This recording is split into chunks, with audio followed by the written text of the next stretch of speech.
everyone. Welcome back to another episode of Independent Thought. My name is Desmond Price. For today's episode, I'm joined by Saadia Mirza. Saadia, thanks for coming on the show today. How are you doing? I'm great. Thanks for having me, Desmond. Yeah, thank you so much for coming on. I came across your account last year, I think after Uvalde, and you had made a video talking about basically the tragedy that happened there. And I've been kind of following your account ever since. Love the way that you cover, the stories going on in the news day in and day out. And so I was really excited to have a chance to talk to you today about a variety of different issues. But before we get into kind of, what's been going on in the news, today and what's been going on for the last few months, the first thing I want to ask you is a personal question, more or less about you. You told me in the first time that we spoke that you were a Republican when you were younger. Tell me a little bit more about the transition. Like what exactly happened that led you away from the Republican Party, I guess a few years back.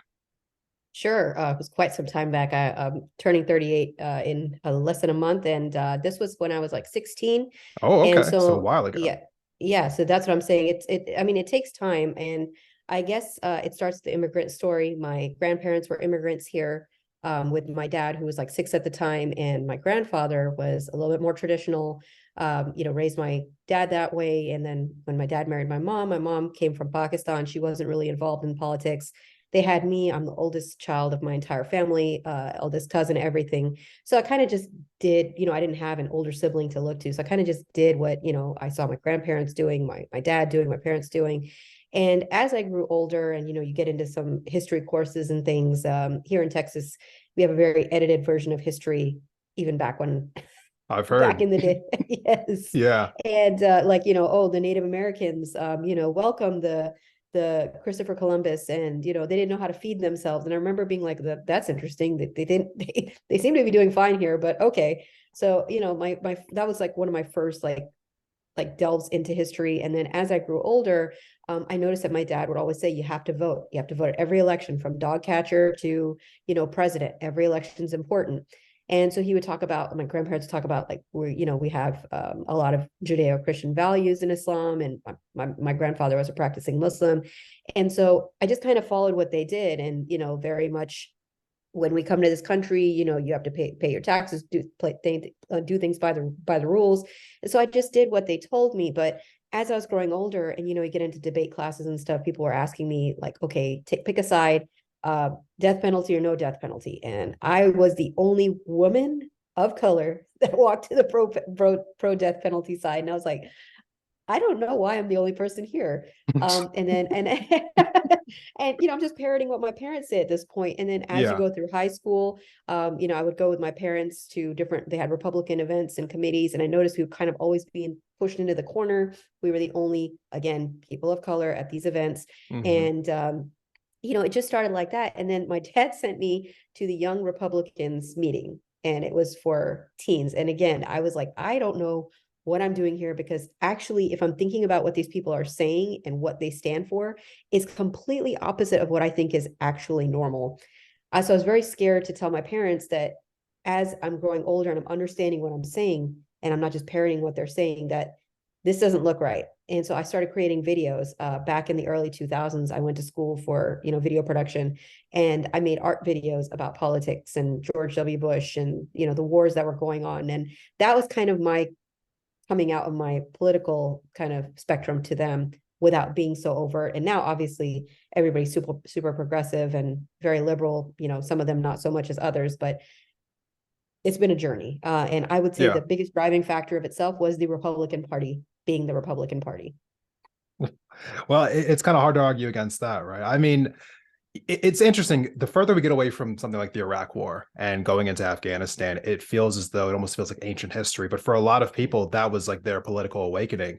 I think a lot more people probably resonate with something more recently, like Trump getting into office, or maybe the rise of Bernie Sanders, which those kind of came at the exact same time. For me, something where a little in between, where I think the Occupy Wall Street stuff that I was seeing around 2010, 2011, that really was something for me that got me more politically motivated. And whatever the case may be for why someone gets into politics, this is something I'm always just curious about, like what issues people are, I guess, more or less focusing on when they see all the different issues that are popping up in the world. for you, you're someone who is constantly in the news every single day, posting about it. What is the biggest issue for you right now with everything going on? Something that maybe you just keep coming back to that you just can't help but take your eyes off of.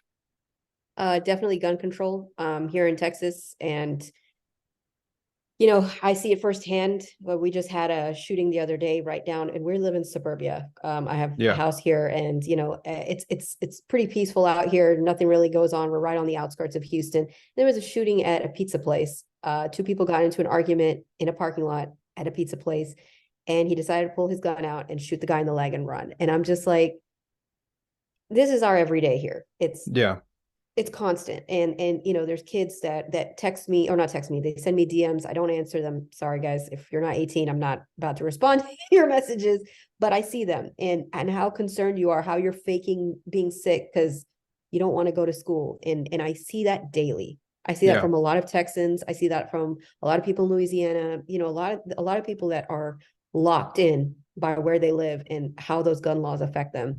That's something that keeps bringing me back. And then obviously, as a woman who is married, who I don't know where I stand right now on, family planning, me not being able to go to a gynecologist and feel confident that, hey, I'm going to be considered what they call a geriatric pregnancy, that if something goes wrong, that my Yeah. doctor will be able to make the best decisions for me and my husband. If I'm incapacitated, my husband will be able to keep me safe.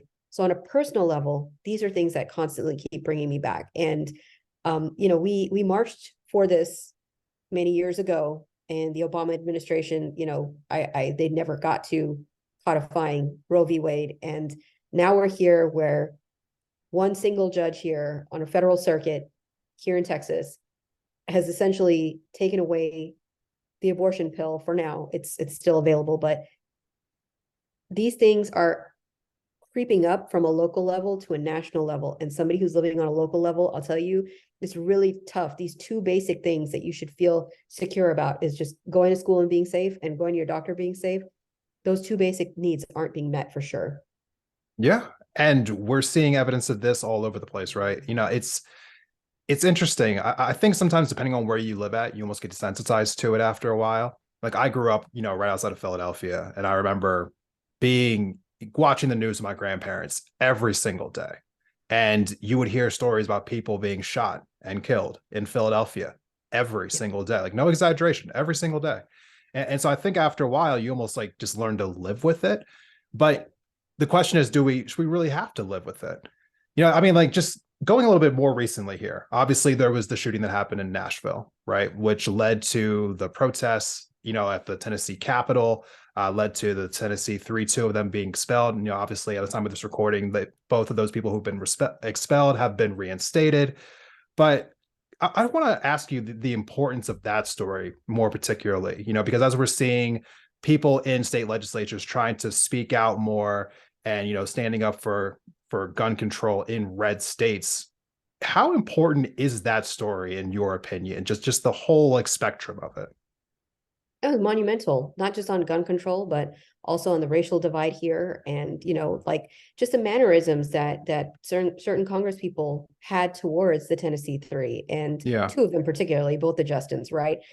So I think it was monumental. I think the fact that they are representing their constituents that are begging for gun control, right? You've got students that have filled the halls. I know some people on the right like to compare it to the insurrection, saying that it's the same thing. But I don't think 6-year-olds and 12-year-olds and 14-year-olds protesting peacefully, which they're allowed to do at the Capitol, saying, hey, protect me. You keep saying save the kids, so actually do it, right? Right. They're being represented by people. They've got people walking alongside them saying, we understand you, we hear you, because we were elected by you. And that's a problem because it conflicts with your NRA checks. It was such a blatant, the disrespect, the fact that they use their decorum, right? Like what were they thrown out on? Both the Justins and Gloria approached the well without being recognized. Yeah. So you're finding these technicalities. Sorry, go ahead. No, yeah, they were just finding technicalities to silence them. It was an obvious just overreach of power. It was Completely. pretty blatant that they didn't actually really have an issue. They were just using the opportunity to flex their power. Exactly. And then who was the congressperson when Justin Jones was taking video of the hall showing the students inside, and he attacked him. There was there was one of the congressmen, I forget the Republican congressman at the moment, he reached back and smacked the phone out of his hand or tried to reach for his phone. And that's okay though, but not approaching the well, without being recognized. Like I said, it was not eye-opening to those of us in the South, because we're very well aware that there is a discrimination going on here, that there is a priority of inanimate objects and clumps of cells that don't exist versus real people that exist. Right. So we see it daily. And I think this was important because it was on a national level where people got to see these people. But I'm glad to a certain degree it happened, because we have new champions for us. We see Justin Pearson, we see, Justin Jones, Gloria, we see all of them and we say, wow, they were willing to stand up against this entire body and stand for what's right. So I think at a national level, we gained 3 heroes.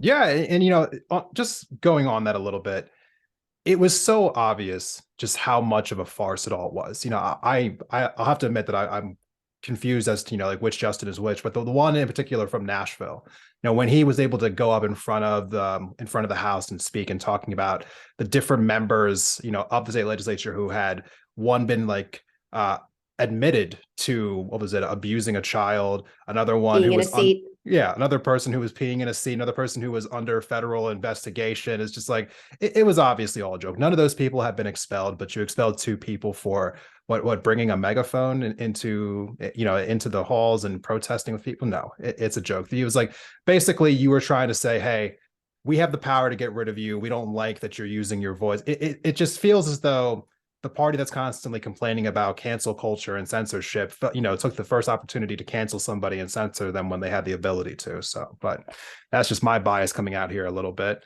Let me kind of pivot a second here, though. Talk about gun control. This is something that I kind of wanted to pick your thoughts on. We hear that phrase all the time, and I think for different people it has different meanings. And so maybe what I consider to be gun control might be different than what somebody else considers to be gun control. So, as content creators, I'm always just interested in how somebody else feels, because we're essentially disseminating more information to more people. So for you, when you think of the phrase gun control, what exactly does that mean, like, for you, and what do you think the solution should be as far as limiting gun violence in America? Sure. For me personally, I I don't I wish in a ideal world that Yeah. does not exist, that we did not have guns.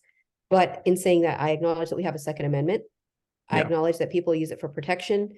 I acknowledge that it needs to be there because these are the rights awarded to the people that live here and that are citizens of the United States. So when they say gun control, I mean, we were fine back when they banned the AR-15s and the automatic rifles, the assault rifles. Um, and when they let that expire, and we've seen the number of mass shootings skyrocket, and it be a gun that is always the choice, it's the preferred choice of a mass shooter, right? Because Right. if you go down the list, that's always the one that they use. Right. And it does the most damage. And I know a lot of people are like, here, especially here in Texas, well, I want to keep it because I go hunting with it. I don't know what you're hunting, an obliterated deer. Okay. Because there's videos out that show what one of those shots does at the receiving end. And when I hear gun control, I hear we need to make sure that those kinds of weapons that don't serve any real purpose in hunting, in protection, and that are the center of this controversy and are causing the deaths of a lot of our young people, that needs to be taken out. We need to do background checks. Japan is a good example of how they do the background checks. You have to pass, mental health examinations. Yeah. You have to be able to prove that you're storing guns in a certain way. I know a lot of people, and I had brought this up before, and I said, we need insurance to do almost everything in this day and age. You should have insurance. You should charge parents, if their child gets away with their gun, they should be charged as well. Like, there's so many suggestions, and at no point does it say take away guns. I Yeah. am all for regulations that are going to make it safer for kids to go to school, for us to go to the malls, for us to go to church. Like, there is no place that I can name that there has not been a mass shooting. And Now they're everywhere. yeah, and you know what? They a lot of people bring up these metal detectors and, oh, we can do this. Why are you bending over backwards to make room for these one or two problem creating guns? And if you're a gun owner at this point and you are one of those people that are against background checks and red flag laws, then you are the exact epitome of an irresponsible gun owner. Because if you don't see a problem with what's going on in society and you don't want to have a solution, then you are the problem. Hey, I don't disagree with that. I mean, I live in a red state too. And I talk to people here who are conservative, people who vote Republican, people who vote Libertarian. Yeah, I think the number one thing that they always mention to me when they're able to have like a more candid conversation is that they're afraid of like the slippery slope. They one thing that I seems to be a really consistent theme, which seems a little troubling to me, but I'll save that conversation for another day. So a lot of like grand conspiracy ideas that seem to come about Yeah. all the time. It's just like this belief that the government has this great plot to somehow submerge, democracy and take all your guns away. It seems to be this almost like this fear that's like perpetuated through everyone. And the more that I pay attention to politics, I'm just like, a great plot. They can't do anything, like effectively. But anyway, for me, it really comes down to this. It's a numbers thing. Because as you said, we have a Second Amendment. That's never going anywhere. I personally don't think the Second Amendment needs to be repealed. But if we're going to continue to have guns in our society, it just makes sense to me that we are finding ways to reduce the amount of gun deaths. And there's so many different ways you could do that. I think for one, for me, seeing the statistics about who perpetuates gun violence the most, it's honestly, it's a huge percentage of just people at a certain age. I think, what Yes. was it, like between the ages of 16 to 24, it was over 25. eight. Yeah, Yeah, it was 25. Yep. over 80% of all like gun violence is perpetuated by that age group. I mean, just raising the age up, to purchase a Yep. firearm to 21 or even 25 even, that would Sure. substantially lower the amount of people who are dying, by gun violence every single year. On top of background Correct. checks, red flag laws, things of that nature, having people maybe like every few years have to go and renew their a license of some sort and get Yes. training. Like these things aren't asking a whole lot, in my opinion. I just don't understand more or less why the hesitation is there, other than again that fear of the grand conspiracy of some sorts. But I would hope that most rational people would see that the goal for people like myself, when I talk about gun control, is that what we're really trying to say is there's too many people dying from gun violence in America, and it doesn't have to be this many. It doesn't have to be anywhere close to this many. We can change that if we just do a couple things that honestly just make a whole lot of sense, you know? But we're stuck in a society where people are just so afraid of something that's not coming that we can't really move any further from where we're currently at. But hopefully that will change over time, Well, and that's the NRA. That's the NRA that's been planting that seed. That they've been doing this. Like I said, some of yeah, us have been watching this way longer than a lot of the people that are new voters that were even born. They yeah, have been planting this ideology for years at their conventions that they're going to take it away. They're going to strip these rights from you. Like I said, we had this before. We had the assault weapons ban. Nobody yeah, else came for your guns. No, nothing happened to your guns, and your guns aren't a free for all. There are the Second Amendment is you have the right to bear arms in a well regulated militia. There's no militia. This has nothing to do with hunting. This has nothing to do with your right just to have one. There was even parameters back then. So yeah, the bastardization of the Second Amendment, because I guarantee you they don't care about quartering the troops or any other any other amendment that's there, or do they know that they exist? But this push has been solely responsibility of the NRA. And of course, we know that a lot of the GOP, Ted Cruz, all these people are on their payroll, and they get hundreds of thousands of dollars to continue to vote against any sort of sensible gun control. And I think it was Bill Lee in Tennessee that he had to lose two people. I think in the recent shooting, it mm, was Bill Lee, correct? He lost two people, and they were like family friends or friends of theirs. I think that, I forget what it is. Man, what was the gun regulation bill that he just passed? He calls, so Bill Lee calls for an order of protection law to keep guns away from dangerous individuals. So it's aimed at strengthening background checks for firearm purchases, including calling for lawmakers to pass an order of protection. So what those parameters are, we're not sure. But the fact that it had to affect them personally before they took even the first minuscule step, whether it's a sham or not, right? Why does it have to affect you personally? I know a lot of people there's a stupid conversation, especially going around in Texas, that, to keep kids safe, you should just homeschool.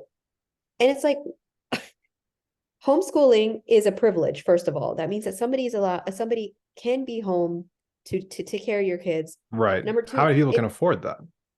yeah, how are you going to afford that? Number two, you guys were going nuts during COVID, and you're like, we need schools open. We need to send our kids somewhere. And now you're going to take hold of their education from their entire preliminary years. I don't think so. It's a individual solution to a societal problem. Homeschooling is not a solution. Giving kids bulletproof backpacks is not a solution. Making them do school shooter drills and have little buckets in the classroom for like supplies and stuff, and in case a school shooter comes in, and then that bucket converts into a little makeshift toilet that they can use if they have to. All this, you're okay with doing all of this for a stupid gun? I'm just never going to understand it. No, but I think you put it so eloquently. It's the power of lobbying, and it is something that is pervasive throughout Washington. And I think, every election cycle, we're always constantly talking about like how much we need to get these people out of Washington, right? But we dress up a little bit differently. We talk about getting the money out of politics, right? Yeah. Getting dark money out of politics. It's all the same thing. Lobbyists are roaming the halls of the Capitol and the White House, constantly trying to make sure that legislation either gets passed or prevent legislation from being passed that would otherwise affect their bottom line. And it leads me to my next question about our current president, Joe Biden. But before we talk about our president, we're going to take a quick break. And when we come back, I will ask Saadia some questions about Biden and about our former president, Donald Trump. Stay tuned.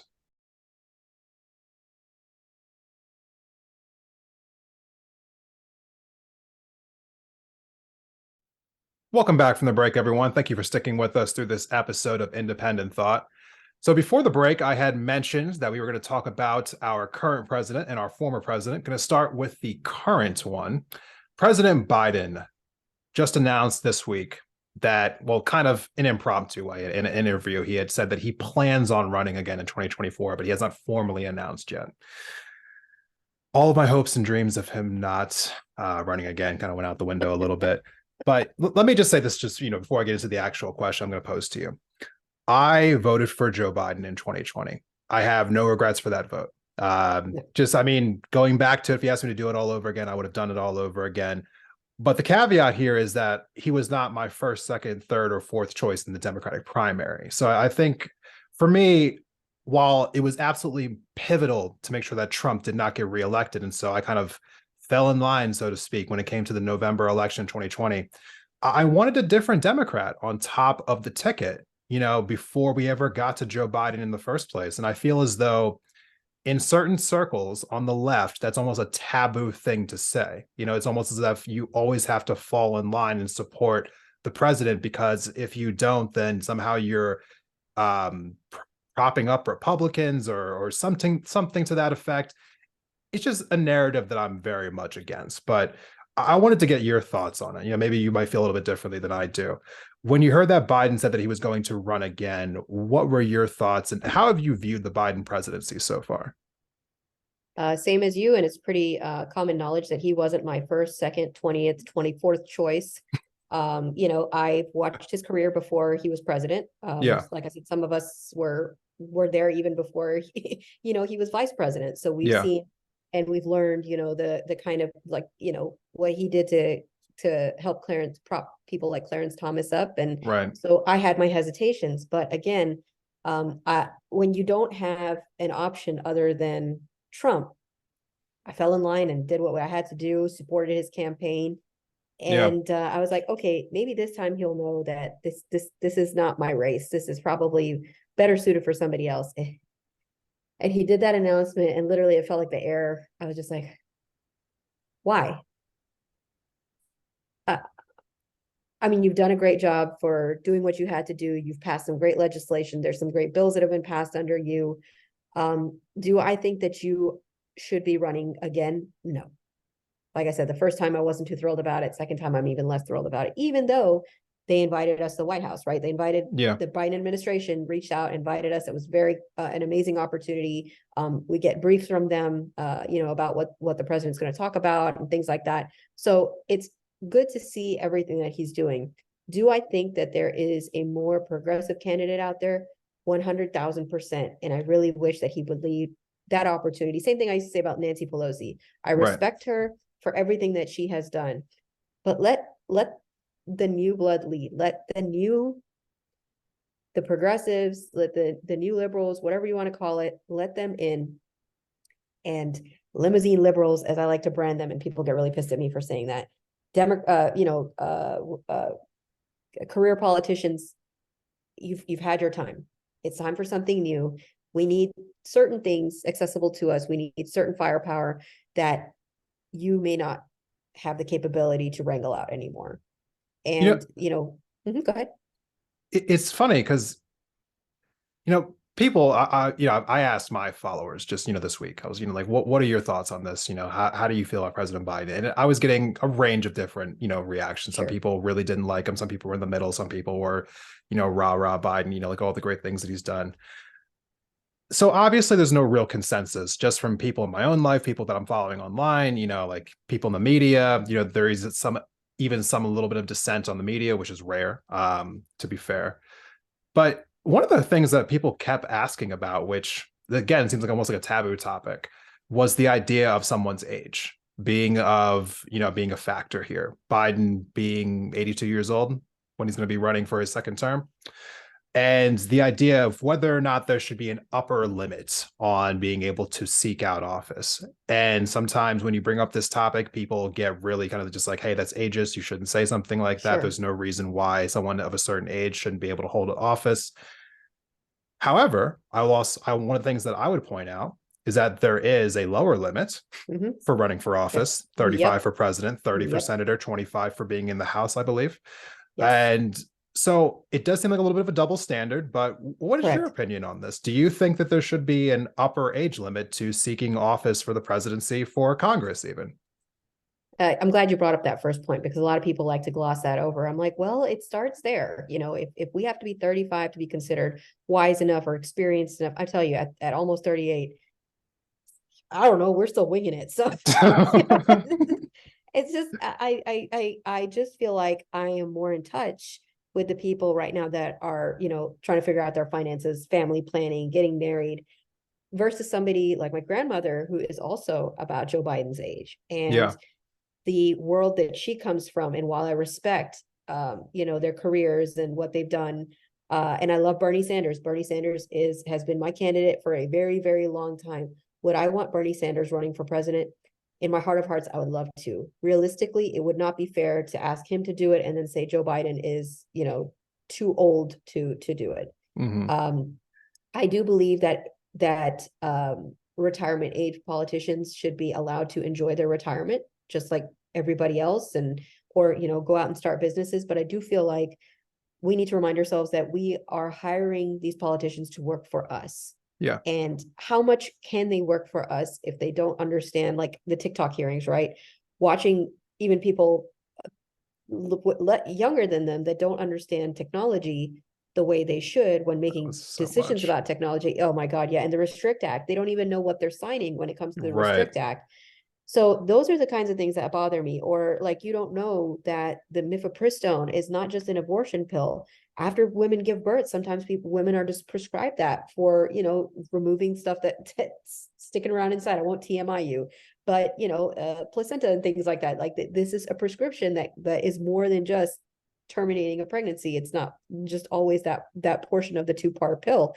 Right. And so I don't expect somebody who is 80 something years old to understand that, nor do I expect them to understand TikTok or Meta or who's lobbying them. But I do expect you to let the people who do understand it make those decisions. I personally don't think that Joe Biden should run again. I don't think Trump should run again for sure. That being said, Ron DeSantis is even more dangerous than him. So it's kind of like, I feel like we're all screwed in this election. Let's just be frank. And if he runs, we're all going to have to vote for him again begrudgingly. And like I said, not shitting on his legacy or all that he's accomplished. It's just it's time to let somebody else take the reins.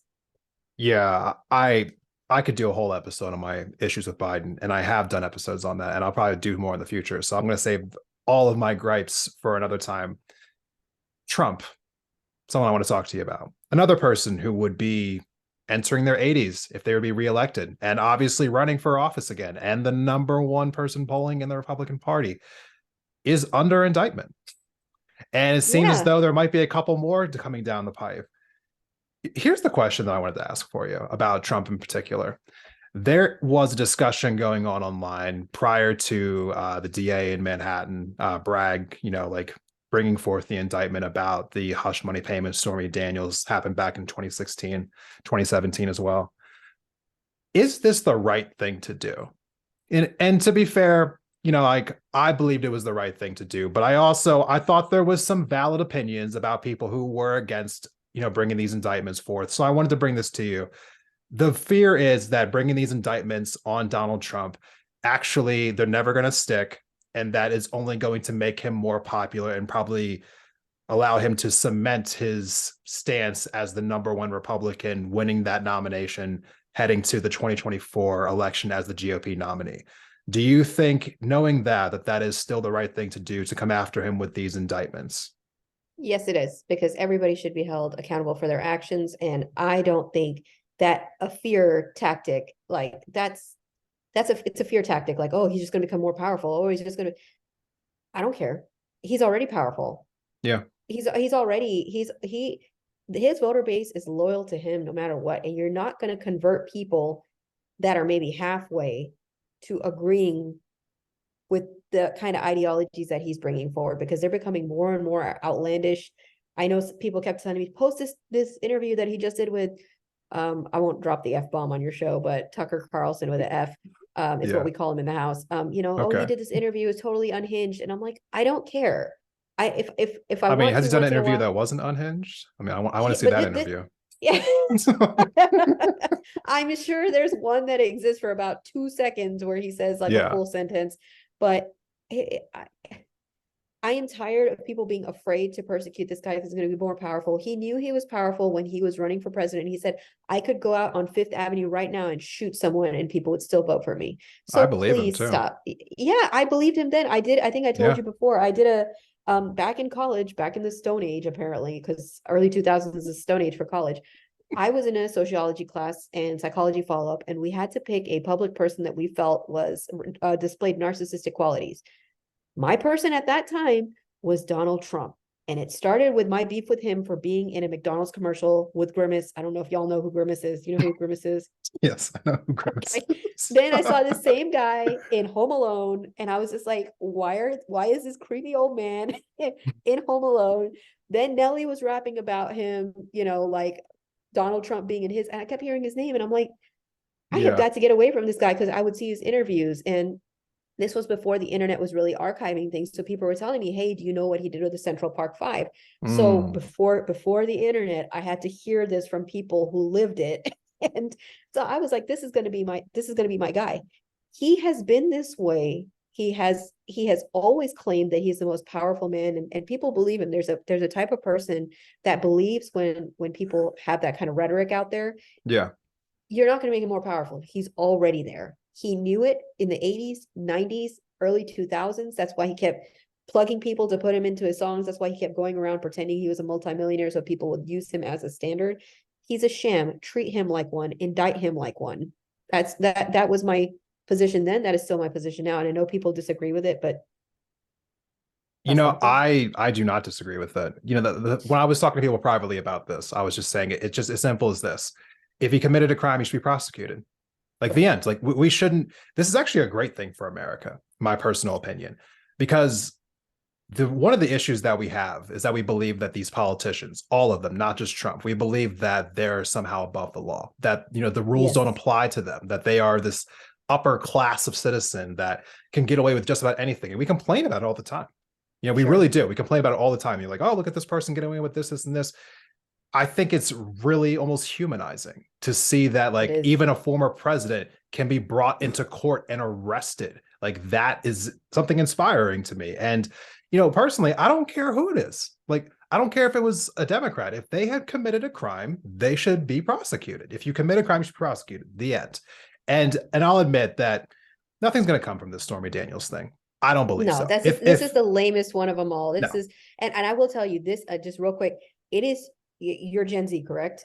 no, I'm a millennial. No, millennial, Gen Z, y'all are the reason that this conversation has changed, because that God status that you're talking about, above the law status, Yeah. still very much exists with the boomers and the silent generation. This is the new generation of hold everybody accountable, and I can't tell you how refreshing that is. So props to Gen Z and the millennials for bringing this forward. So I just Yeah. wanted to. Yeah, no. Definitely millennial. It's something that I'm definitely seeing from us. You know, I think being on the internet more, we're able to have more access to information. So we're not getting our information just from the mainstream media who always it's Correct. always cycled down and filtered to what, you know, basically the powerful people want you to hear. You know, I think Right. the more access to the information just allows us to be more critical about these things. And, you know, to that effect, you know, I think that the potential indictment that he might face from Georgia a lot more Oh, that's a big significant, one. a lot more Mhm. significant because you know he kind of was on the phone saying to find me 11,000 votes. Feels like an open shut case to me, but move on from that. Talk about that a different day. One of No, the I things, that's the one I've been waiting for. So fingers yeah, crossed on that one. The yeah, Stormy Daniels thing was just we had fun with the memes, y'all. yeah, Just enjoy but that no, time. So I'm not taking that one seriously. What I am taking seriously though is something that's been happening with the Supreme Court, and ever since I think Roe being overturned last year, it almost just feels like, you know, a little bit before that. And obviously since then, it's just been just this cascade of all these decisions being made by the Supreme Court. You know, obviously following Amy Coney Barrett being appointed by Trump right hold on before the just a 2020 second. Sorry. election. You can go through. Hang on. You might want to he's like standing at the corner. Do you want to repeat that? Sorry. Oh, you're fine. Yeah. So starting with, you know, 2020, Amy Coney Barrett, obviously being elected by Donald Trump, you know, in a way where they elect somebody in an election year after they said 4 years prior to that you shouldn't be electing people in an election year, you know, keeping things consistent. So now there is a 6-3 conservative majority on the courts. When I spoke to you previously, you know, you had mentioned that you thought that it might be a good idea to expand the court, to pack the court, really. Now we're seeing stories come out this week about Clarence Thomas and all the things that he's accepted, basically bribes for my opinion of it, anyway. Um, what are your thoughts on what needs to happen with the Supreme Court? Is it a good idea to expand the court? Is that going to have any real blowback? Like, what do you think we need to do about the overreach that we're seeing from the Supreme Court, and I guess their partisanness and how they're ruling on all these cases that keep getting kicked up to them? Well, definitely, we need to take a look at Clarence Thomas and remove him from the bench because today, again, you know, they talked about his. I believe that billionaire owns some home that he and his family bought from it. I mean, like it's endless, and these are bribes. That's like you said. Let's call it what it is. Yeah, So we need to take a look at Clarence Thomas. He is not above the law of land, and I know a lot of this, and I hate the word unprecedented, but I know this is not stuff that we've had to deal with before, but we have to deal with it now. I think that when a few other things come out, there's a couple other justices we need to look at. Not really Amy Cohen Barrett, but what's his name, Kavanaugh. yeah, Like Brett Kavanaugh. yeah, who paid off your bills? Again, that now we're seeing that money is a factor in all of this, right? And people always tell me like if you pack the court, well, the Republicans are going to do the same. They're already telling you they're going to do it. Why do you keep waiting? Why do you keep waiting for them to do something you know they're going to do before Yeah, you do it? We have 9 Supreme Court justices. There are 13 circuits. There should be 13. So I'm just saying that these are things that are important. We're not asking for something outlandish. And we need our justice system to work for us. What they're doing right now is what I talked to you about before, is that they've set up on purpose, and this is why I tell people these elections are important, because when the president appoints these Supreme Court justices, it's a life term. Yeah. And if things from these federal courts, like these lower circuits, make it to them, they make a federal ruling like the mifepristone one, right? The one that started here, that small group of Christian doctors that literally shopped out Judge Kazmierek here in Amarillo, Texas, so that they could do this all under the guise of darkness. And he was a Trump appointed justice. He made a ruling that's going to affect everybody in the United States, that I'm going to take mifepristone off the shelves because I think it's unsafe based on the case that I'm hearing. And he knew that, I think it was a Washington judge, an Obama appointed judge, challenged him. And he knew that, cool, that's what's going to happen. This is going to go to the Supreme Court. And we all know what the Supreme Court's going to do, right? They're most probably going to vote in a non-favorable manner. I would hope that they would not, and they would, be just about it. The Biden administration has, I think, asked the Supreme Court to intervene, or the Department of Justice. I'm not sure. I didn't read up on that completely today, but that's why these things are important. That's why making sure that there are fair amount of justices that represent the views of this country, and not just somebody that was appointed by a literal madman who's just looking for people that would upend what is it? Judge Kazmierek, that was appointed by Trump, literally has said that it's like, I think it's deviant behavior or disorderly behavior to be what do you call it? LGBTQ. Yeah. He's worked very hard against, and he's published several pieces. He's helped be law advice for a lot of these super conservative Christian groups. So their bias is showing there, and this is going to affect everybody. That's why it's important that we do something about the Supreme Court, or they're going to make decisions for us that are going to affect us essentially until, we all pass. I have one very, I think it's a simple question, but maybe you might feel differently. Do you think we should elect Supreme Court justices, Yes. Nationally? Yes. Why do you think that is not the case currently? That's just the way it's been set up. That's just, it was a position that was designed, I believe, if I remember correctly, from ancient days of school. It was a position that was meant to be a lifelong position to prevent people from being bribed, and to protect the integrity of it. And obviously we see that integrity is not we found people that are trying to find loopholes and not integrity in our current political spectrum. And so, yes, I do believe that they should be elected. That's how I'm feeling about this. Two things to make this a lot easier. One, 20-year term. That's plenty. That's plenty. I mean, we could even do less than that. Make it, it could be a term.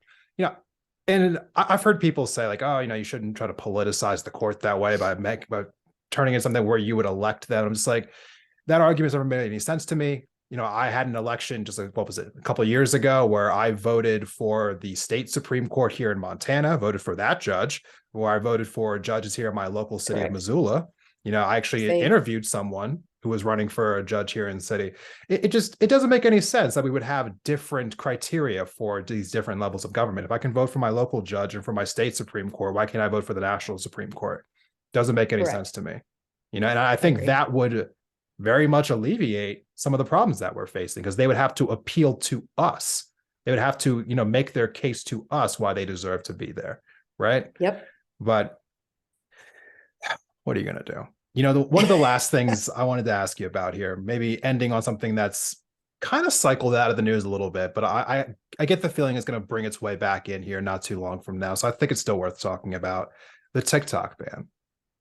Now, that's kind of in limbo right now. I'm not really sure what's going to happen about it. As you mentioned before, they tried to pass something called the Restrict Act, in the face of it. It's still on the table. It's still on the table. Which it's an egregious piece of legislation.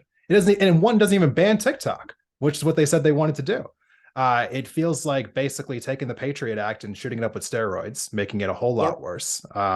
Absolutely a disgrace. So I hope that more people can come out and speak out about that, and that never sees the light of day. But beyond that, I'm sure that we're not done with trying to ban TikTok in this country. Where do you stand on this issue? As far as, do you think TikTok should be banned? And where do we go from there if we do ban TikTok? Like, are they going to ban other apps? Well, what's next after that? Yeah, so I've never believed in the ban in the first place. I know a lot of people talk about, it collects more data and this and that. Yeah. All apps collect your data, and I would say if you're concerned about TikTok collecting and manipulating data, and that it's a Chinese-owned app, 4 of the 5 current top 5 apps on your app store are Chinese-owned, and I don't hear that same uproar about that. So this has been a push from Meta for a long time, and I Yeah. don't know if you saw today. I think there was a bunch of cuts again, and they are just having their lunch eaten by TikTok, and they Yeah. cannot compete. So they lobbied the entire all Congress people, right? And they were hoping that they could spoon feed them these questions, and then when the hearing happened, and you watch these Congress people ask, like, "Can TikTok connect to my home Wi-Fi?" And you see the types of questions that they ask, and they would not, if it's a hearing, then let the person that you're asking questions speak. Right. It was embarrassing. And these are the same people, no matter what your views on TikTok are. I know people on Instagram feel differently because they are Meta product users. I use both products. You know, are you going to ask that same question? I think it's a Minecraft is also a Chinese owned company. Is this a overarching thing? And then are we going to start censoring media? Are we going to start censoring apps? Kind of like what they do in North Korea, kind of like what they do in China. You were asking, well, why is this available? Why is this version of TikTok available in the US and not available in China? Simple, because they regulate their media and what goes on the internet in China the way they want to. So this Restrict Act is actually not a TikTok ban. They tried to formulate it to sound like that. And what the Restrict Act is, like you said, is a Patriot Act on steroids. And they let the Patriot Act lapse because they could not, when they were trying to renew it, they could not come to terms with certain things. So it just kind of vanished. And basically what the Patriot Act is, for a lot of kids that maybe not know, or people that were not aware, the government was allowed to spy on you for any reason, monitor your phone, you name it. Anything. This is anything, and they don't have to give you a reason for it. And that's exactly what this Restrict Act is. They can monitor any sort of app over 1 million users. If they feel like it needs to be taken away, the president will be able to get the power to basically create a small organization that doesn't have to answer to anybody, that will decide which of these are considered a threat, which apps, which situations are considered a threat. They make the decision, they answer to no one. And so that can vary. If you got somebody like DeSantis in office, who literally is trying to figure out ways so that you can't make comments about, bloggers can't make comments about him. Okay, so he's on that end. Or you've got Biden, whose administration may not, they utilize us. They utilize TikTokers, Instagrammers to get their messaging out. Okay, Yeah. but there's a lot of the administration that may not understand that. So the Restrict Act is not only that, they can any of your local networks. It is any single piece of internet that you are attached to, any sort of Wi-Fi, you name it, they can monitor it without asking any questions. Every single American should be asking their congressperson why they would sign a piece of legislation like that. I've had this conversation not enough times in this podcast because for me, there's a couple different things going on here. The first of them is this brings up data privacy, data rights that we don't Sure. have in this country, right? Because if the actual legitimate argument was TikTok is invasive, it's taking your information, it is a security risk, it is doing all of these invasive things that we shouldn't be allowing, well, then you're telling me that we are vulnerable as a collective here in America. So instead of banning TikTok, why wouldn't you just raise up the floor and make it so that Correct. no company can do that, not just TikTok? And so that if any company violates our data rights, then they would all be subject to a ban. Wouldn't that be the way to actually protect people? That would be, in my case anyway, in my mind. But that's not what we're seeing. What we're seeing is going after one app in particular. And if you understand TikTok, as you were saying, eating their lunch, I mean, more specifically, for what people might not understand is that more and more people are spending more and more time on TikTok's app. Like their screen time rate is going through the roof. And I Mm-hmm. think what this really comes down to is it's just about money. The fact of the matter is that everyone is able to generate money from these apps. Obviously, they have advertisements on there, so on and so forth, but the bulk of their money comes from data. They're selling data everywhere throughout the world. And TikTok is now being able to collect more data from more people all over the place. And Microsoft and Google and Apple and Meta, they just cannot keep up. And so it would be not shocking to me whatsoever if this is just a combined effort on their part to basically go in, lobby the US government and say, hey, we can't compete with TikTok, so please get them the hell out of here because we're making a lot less money because of them and that needs to stop. But that's There just been was my there read on that. But there was an entire project where they went and they lobbied the GOP, and the Yeah, GOP was easy because we use TikTok to, you know, get them out of office. A lot of them, right. including their Lord and Savior, the Orange Man. And if you take a look at the people who are for this TikTok ban, as they call it, they all own Meta stock. Isn't that Mm. weird? Right. So I personally don't Shocker. believe that. Yeah, super shocker.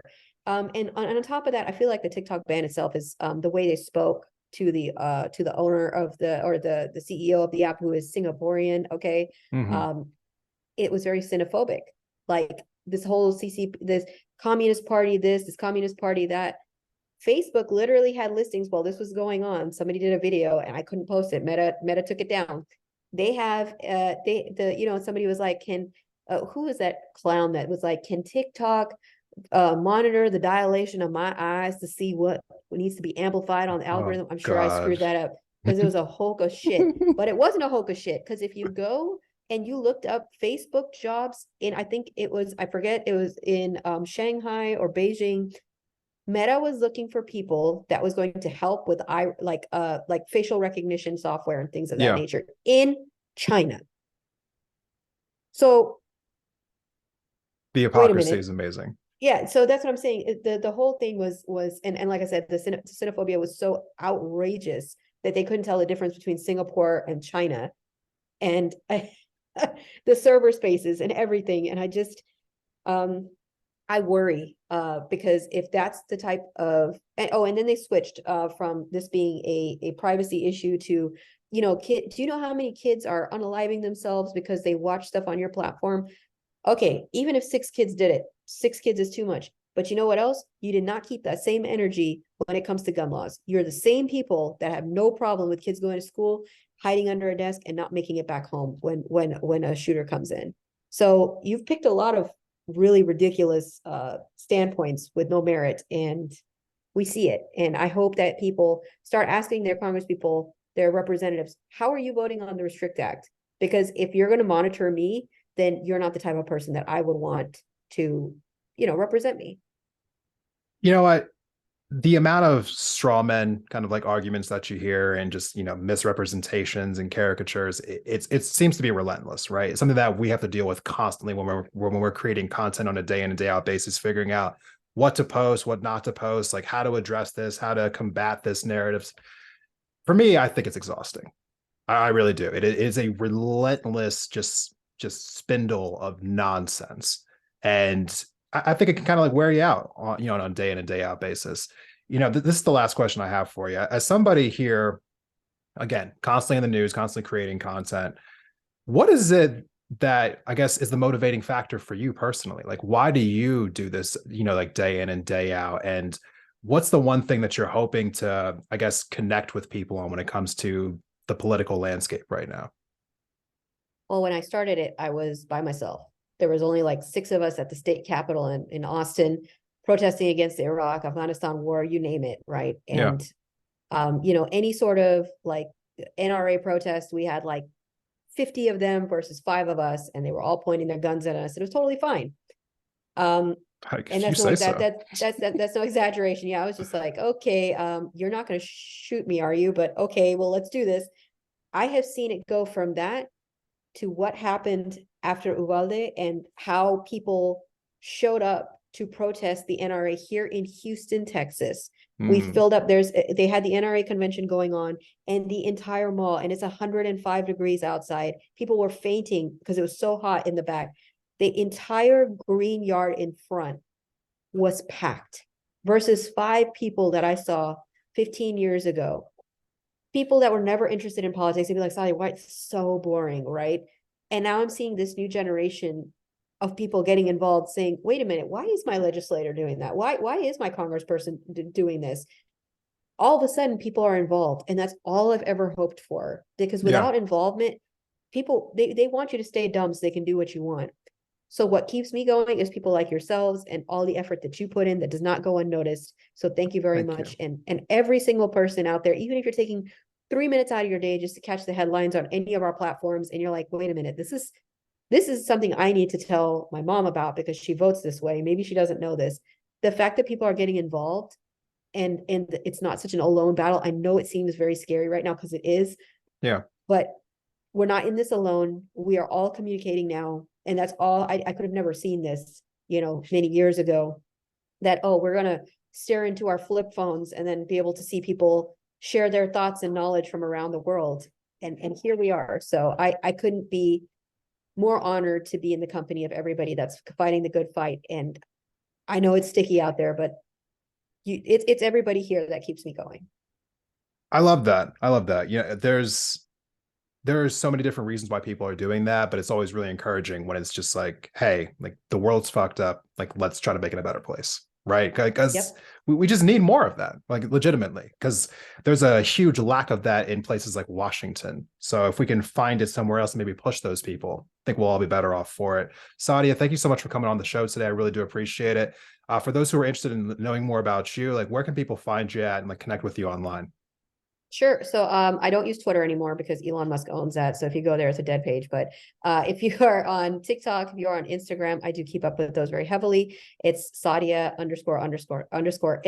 And it's the same on both platforms. And I appreciate you so much, Desmond, for all that you do. And I know it's a lot of work and it's tireless work that you do. And a lot of people don't know what goes into it. And thanks for having me today.